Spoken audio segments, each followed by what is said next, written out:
So what are we actually preparing for in Australia? I feel like over the last week I've been bouncing between I'm so sick of hearing about the war and impending doom and shortages to I think I should get some more long life milk. After talking to a few people, I've realized that I'm not the only one who's been riding this roller coaster of fatigue mixed with action.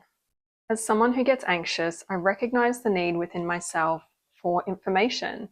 It's how I get prepared and organized, and it's how I keep my world calm and peaceful. It's the unknown and the inability to prepare that leaves me feeling fearful and panicked.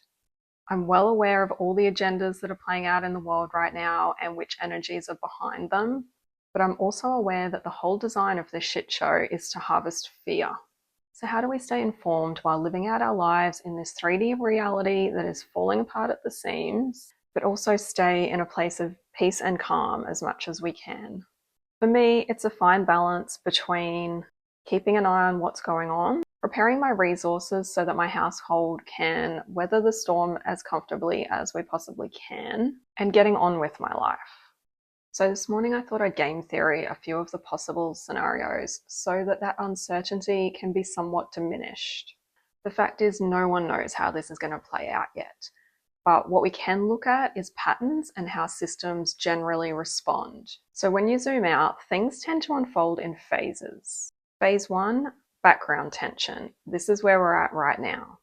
This is where everything looks pretty normal on the surface. Shops are stocked, fuel's available, everything's going on as usual. But underneath that, there's a constant stream of heavy news, wars, supply chain disruptions, and it creates this low-level hum of stress in the background. This is where people respond differently. Some completely tune out, and others start to quietly prepare.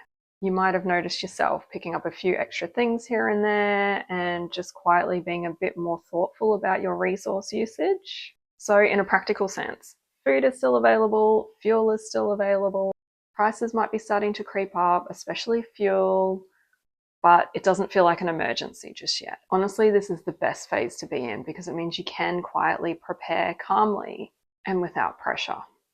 Phase 2. Supply chain strain and behavior shifts. This is where things start to feel a bit off. Not because everything's collapsing, but because people's behaviors are starting to change. It could be a global escalation, it could be something happening with the supply chain, and the news coverage starts to increase. That's usually enough for people to shift how they're acting. You start to see certain items becoming inconsistent, gaps on the shelves, not everything, just specific items, and more noticeable price increases. Things like long life milk, rice, pasta, canned goods, they're the things that start to go first. Fuel prices might spike noticeably as well.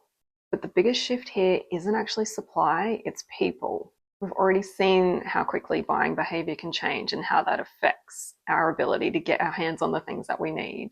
From an everyday perspective, phase 2 is more about inconvenience than an all-out emergency. You might need to go to a couple of shops to get the things that you need. You might not be able to get your usual brand, and you might have to think ahead a bit more. But if you've already built a small buffer ahead of time, this phase is pretty manageable. Phase 3, managed shortages. If disruptions continue, this is where systems will step in to start stabilizing things. This can look like purchase limits on certain items, lack of variety in stores, more basic essential goods available rather than a big smorgasbord of items to choose from.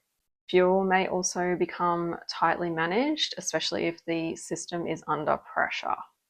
But it's important to say here, it doesn't mean that nothing is going to be available. It just means less convenience, more planning, and more intentional use of what you have. Day-to-day life continues, it just requires a little bit more thought. Meals will probably become simpler, shopping becomes more strategic. And again, if you've prepared even just a little, you won't be scrambling here, you'll just be adjusting. Phase 4, stabilization and adaptation. Humans are pretty adaptable creatures, and the systems around us over time adjust. New supply chains form, local production increases, and people just shift their habits. This phase actually looks like a slower, more intentional way of living. More reliance on local food, simpler ingredients, and making do with what's available. We've been down this before in human history many times. The Great Depression and World War II are perfect examples of how people were still able to thrive even in the environment that they were having to deal with. That's not to say that everybody thrived. It was a tough time for sure, but this is where resilience and adaptability and resourcefulness and leaning on community and others and helping others where you can as well all come into play. So while it may feel like a way less convenient way of living, such as we're used to right now, it's actually still a fully functioning, livable reality. So what are we actually preparing for? We're not preparing for the apocalypse. It's not the end of the world. We are preparing for cost of living pressures, the price of everything going up, gaps in our supply chain, not always being able to get exactly what we need and want, and potential job loss or decrease in income is a very real factor as well. And I know for me, when I look at it through this lens, it feels a lot less overwhelming and there's a lot less fear around it. It's just a different way of living, it's a shift, but we don't have to go into this feeling like it's the end. So when you build your buffers, just getting those extra couple of things each week right now while we can and everything's still freely flowing, this will help to reduce stress in the future. It helps to build stability and resilience within your home, and it gives you breathing room when times do get tough, if they get tough. Because peace isn't found in ignorance. It's not about ignoring what's going on.